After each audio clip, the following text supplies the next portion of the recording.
When we design options pages for our plugins, it's best that we rely and use the markup that WordPress itself is already using in the admin area.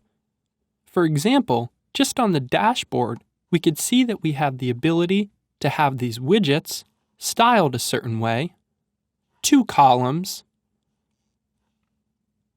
and even the opportunity to create multiple columns. We could use all of these features and the markup within our plugin.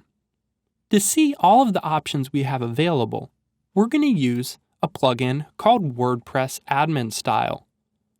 This is a great plugin that shows us all of the markup and basic styling that's used in the WordPress admin area and available to us. We'll download the file and then come back into our site and go to Plugins, Add New, click on Upload, and then select the file from our Downloads directory. We can now activate the plugin, and we'll see that we have a new link in the admin menu for admin style. When we click on this, we could see the basic markup that is going to be shown here. You could see that we have 2-column layout, things for headers, buttons and tables, notices, pagination, and special things to help us with our forms. If we scroll through and look at these, we could see all of the markup as well as class names that are referenced to help us pull in the proper CSS. We'll be using a 2-column layout for our site, so let's go ahead and copy the basic markup for our 2-column layout. We'll come back into our plugin folder, create a new folder, and name it Inc for includes, and then inside of that folder, we'll create a new file and save it as Options Page Wrapper. And we'll make sure that this goes inside of our include folder. Now we can paste in all of our code, save it. Now we can come back into our main plugin folder, delete our echo statement, and instead say require inc/options page wrapper.php. Notice that we're using a relative link to the file from the location that our main plugin file is stored at. Now we'll come back into our plugins page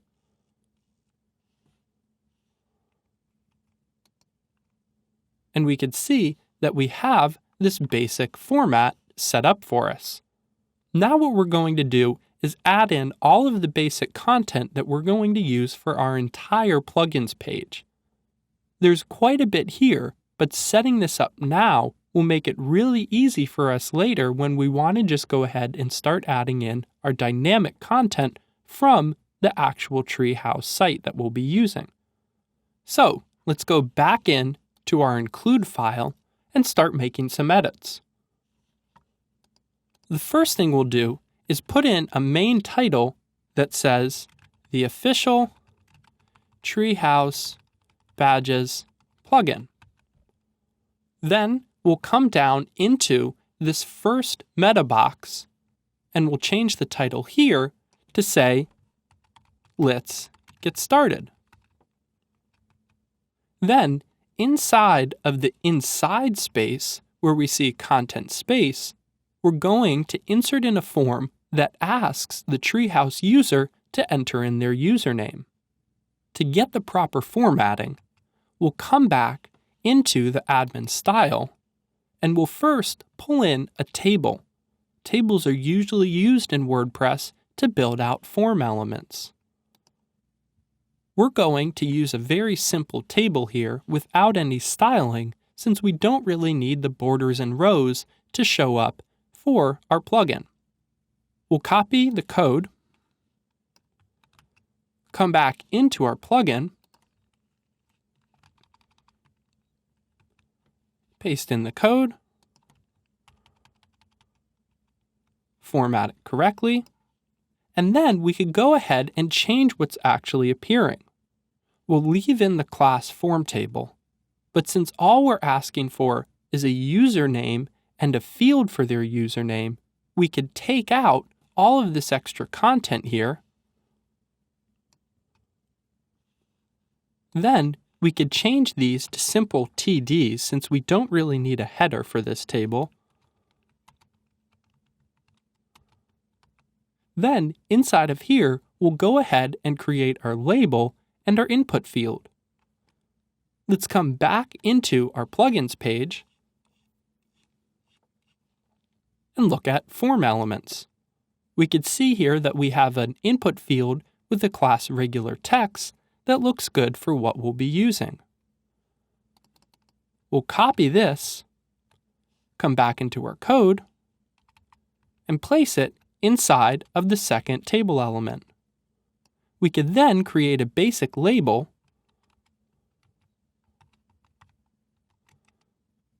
Then we're going to give it a for attribute of WP treehouse username. Notice again that we're namespacing our for element, and then say treehouse username and close our label. We could then make sure that our field has the proper name, ID,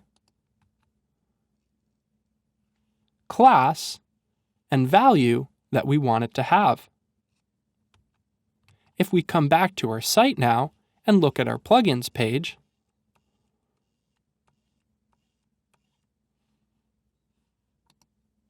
we could see that we have a form with a label and a field. However, we haven't actually created the form tag or the submit button that we need. Let's come back down into our admin style and look at our button options. It looks like this button would be a pretty good one to use for our save button.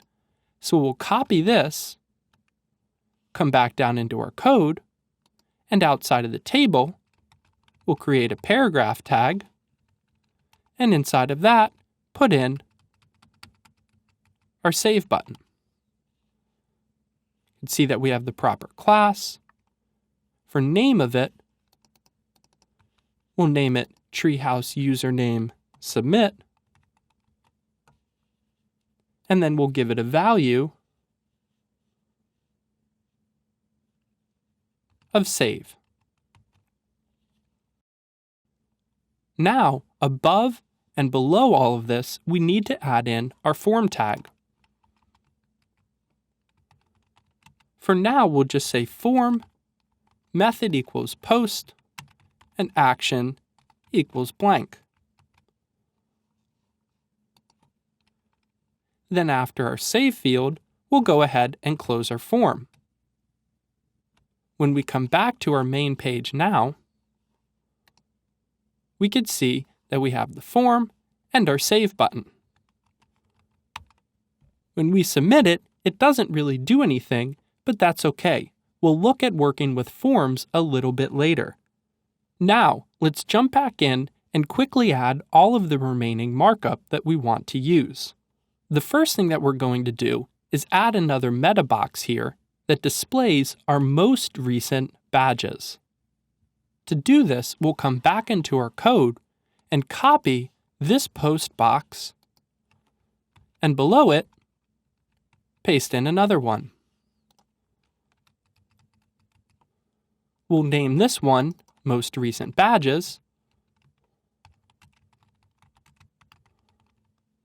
and then we'll put a quick statement deleting the form field, saying below are your 20 most recent badges. Now this is different than what will appear on the actual front end of the site. All we're doing is in the plugin settings page giving them a preview of some of their most recent badges. Below that, we're going to create a loop that loops through some example badges 20 times. when we get in our real data, we'll replace this with the correct dynamic information. So, go ahead and open up the recent badges for loop file and paste in the plugin. To do this, we're going to use a placeholder image. So, let's create an images folder inside of our plugin folder and copy in our image for WP badge. Then we have to be able to properly link to this image. To do this, we're going to need a variable called plugin URL. Let's come back into our main plugin file and scroll up to the very top. We'll copy this comment and replace it with our own text that says assign global variables. We could then create a new variable called plugin URL. To get the URL to the plugin, we're going to first use a constant that WordPress provides to give us the proper URL to our main plugins folder. We then append onto that the name of our actual plugin folder. Now we can come back in to our options page function and pull in our global variable of plugin URL, which will make it available inside of our required statement. Now, to get our loop, go ahead and open up the recent badges for loop.php file. We'll paste in the list and take a brief look at what we have. We can see that we have an unordered list with a class of WP Treehouse badges, a simple PHP for loop that counts to 20, and then inside of that, a nested list which gives us our image, badge name, and project name. Notice that our classes are also namespaced in case somebody else has a class name of just Gravatar. Until we add our CSS, we're also going to hard set the width to 120 pixels. Now, let's take a look at how we get to the source. First, we echo out our plugin URL, which gets us to our main plugin folder. Then we append images and WP badge, which should get us the file that we want. Let's go ahead and take a look at what this looks like in our settings page. You could see that we now have 20 badges listed here that will then go back and replace with a little styling and the actual recent badges from our profile. Next, we're going to want to turn this side widget into a profile information widget with the name of the user, their image, as well as how many badges and points they've earned. So, let's come back into our code, scroll down, and replace the content inside of the post box in the second column with the information you find in the profile information include file.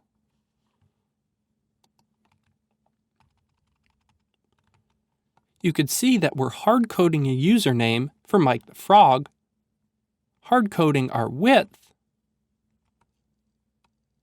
linking to an image from Mike the Frog in the same way we did before, and then creating an unordered list with their badges and points with hard-coded values set in. I noticed one thing here, and that we're applying the same class to our Gravatar as well as to our images that are our badges. Let's go ahead and delete this class here, as well as make sure that we've added the Mike the Frog image into our images folder. We'll copy that in. I also noticed that we have our unordered list outside of our inside class div, so let's go ahead and paste that into the proper location. We can then come back into our settings page and see that we now have the Mike the Frog profile information off to the side here. In the next step, we're going to go ahead and add some CSS so that our plugin page looks a little better styled.